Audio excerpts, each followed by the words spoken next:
સૌથી મુખ્ય વસ્તુ હતી કે એક આખું સ્પોર્ટ્સ ઇકોસિસ્ટમ એની શરૂઆત તરફ આપણે જઈ રહ્યા છીએ. જે આ સ્પોર્ટ્સ કલ્ચર આ પહેલાં ભારતમાં આ લેવલે બિલકુલ જોવામાં આવ્યું ન હતું.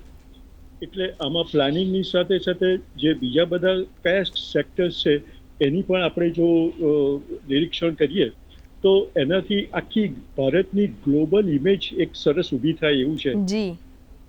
કારણ કે આ એક આખું એટલું મોટું એક પગલું છે સ્પોર્ટ્સની ડેવલપમેન્ટની દિશામાં.